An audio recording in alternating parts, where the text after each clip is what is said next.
रामचंद्र की जय।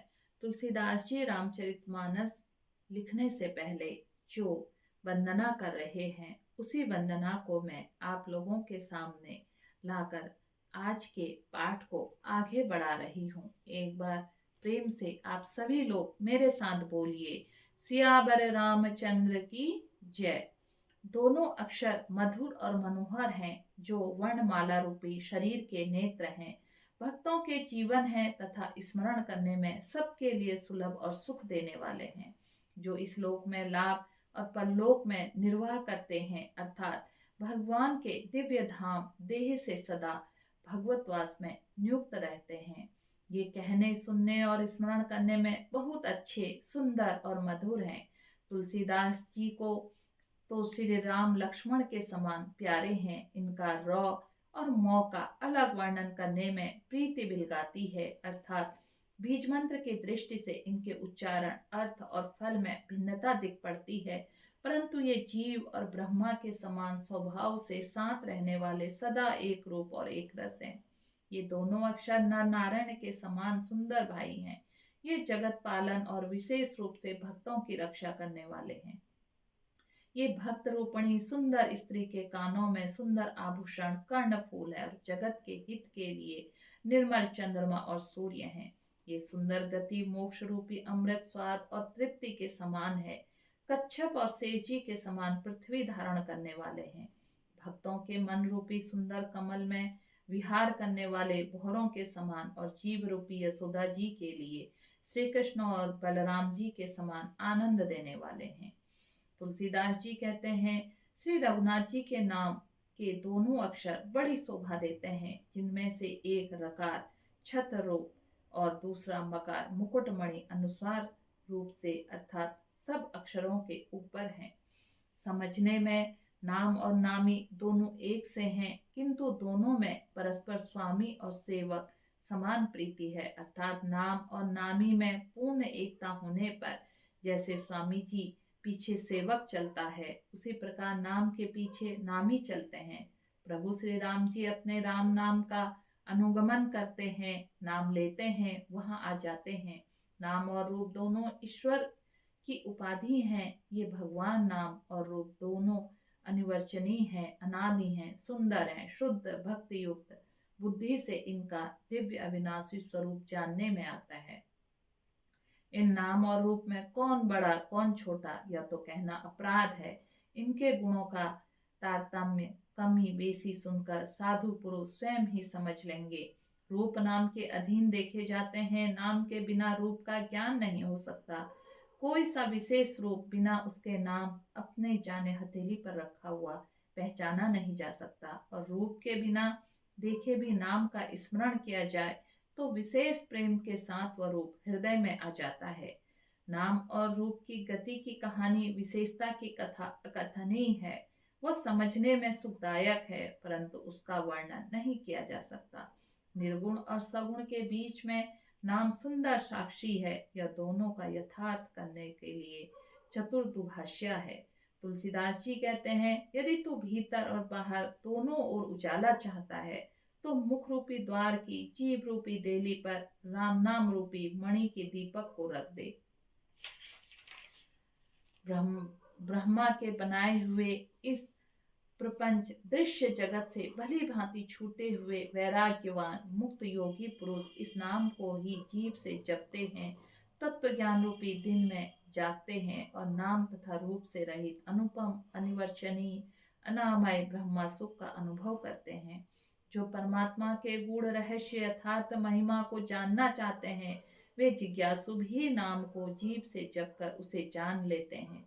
लौकिक सिद्धियों के चाहने वाले अर्थात साधक लौ लगाकर नाम का जप करते हैं और अणिमादि आठों सिद्धियों को पाकर सिद्ध हो जाते हैं। संकट से घबराए आर्त भक्त नाम जप करते हैं, उनके बड़े भारी बुरे बुरे संकट मिट जाते हैं और वे सुखी हो जाते हैं।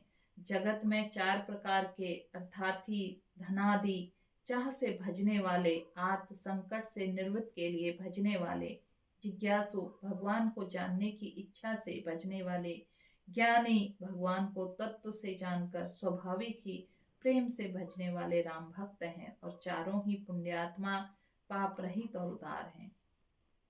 चारों ही चतुर भक्तों के नाम ही आधार हैं। इनमें ज्ञानी भक्त प्रभु को विशेष रूप से प्रिय है। यूं तो चारों युगों में और चारों ही वेदों में नाम का प्रभाव है, परंतु कलयुग में विशेष रूप से है। इसमें तो नाम को छोड़कर दूसरा कोई उपाय ही नहीं है। जो सब प्रकार के भोग और मोक्ष की भी कामनाओं रहित और श्री राम भक्ति के रस में लीन है, उन्होंने भी नाम के सुंदर प्रेम रूपी अमृत के सरोवर में अपने मन को मछली बना रखा है। अर्थात वे नाम रूपी सुधा का निरंतर आस्वादन करते रहते हैं, क्षण भर भी उससे अलग होना नहीं चाहते हैं। निर्गुण और सगुण ब्रह्मा के दो स्वरूप हैं। ये दोनों ही अकथनीय, अथाह, अनादि और अनुपम है। मेरी संपत्ति में नाम और इन दोनों से बड़ा कौन है, जिसे मैं अपने बल से दोनों को अपने वश में कर रखा है। सज्जनगण इस बात से मुझके दास की ढिठाई या केवल काव्योक्ति न समझें। मैं अपने मन को विश्वास, प्रेम और रुचि की बात कहता हूँ। निर्गुण और सगुण दोनों प्रकार के ब्रह्मा का ज्ञान अग्नि के समान है। निर्गुण उस अप्रकट अग्नि के समान है जो काठ के अंदर है परंतु दिखती नहीं, और सगुण उस प्रकट अग्नि के समान है जो प्रत्यक्ष दिखती है। तत्वतः दोनों एक ही हैं, केवल प्रकट और अप्रकट भेद से भिन्न मालूम होती है। इसी प्रकार निर्गुण और सगुण तत्वतः एक ही है। इतना होने पर भी दोनों ही जान से बड़े कठिन है, परंतु नाम से दोनों सुगम हो जाते हैं। इसी से मैंने नाम को निर्गुण ब्रह्मा से और सगुण राम से बड़ा कहा है। ब्रह्मा व्यापक है और एक ही है, अविनाशी है, सत्ता, चैतन्य और आनंद की धनराशि है। ऐसे विकार रहित प्रभु के हृदय में रहते भी जगत के सब जीव दीन और दुखी हैं। नाम का निरूपण करके नाम के यथार्थ स्वरूप, महिमा, रहस्य और प्रभाव को जानकर नाम का जतन करने से, श्रद्धा पूर्वक नाम जप रूपी साधन करने से वही ब्रह्मा ऐसे प्रकट हो जाते हैं जैसे रत्न के जाने से उसका मूल। इस प्रकार निर्गुण से नाम का प्रभाव अत्यंत बड़ा है। अब अपने विचार के अनुसार कहता हूँ, नाम सगुण राम भी बड़ा है।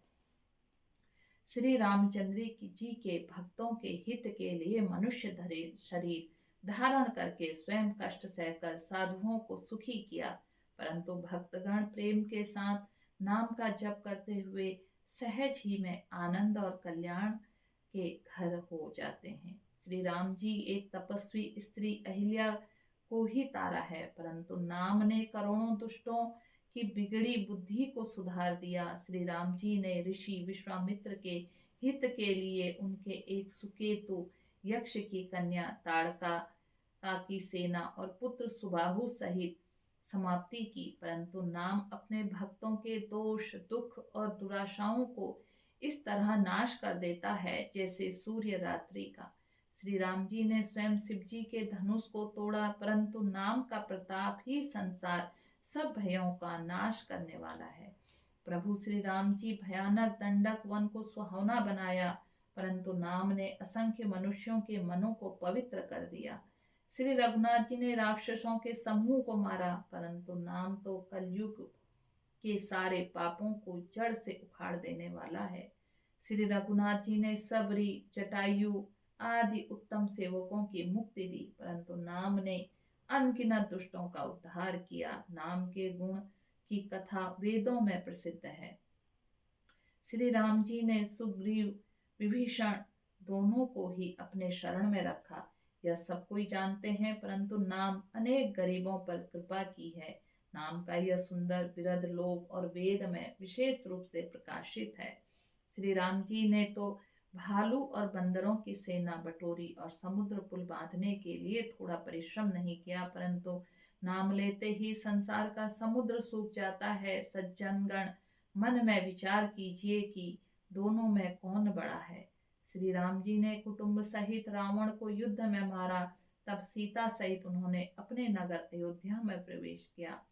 राम राजा हुए, अवध उनकी राजधानी हुई।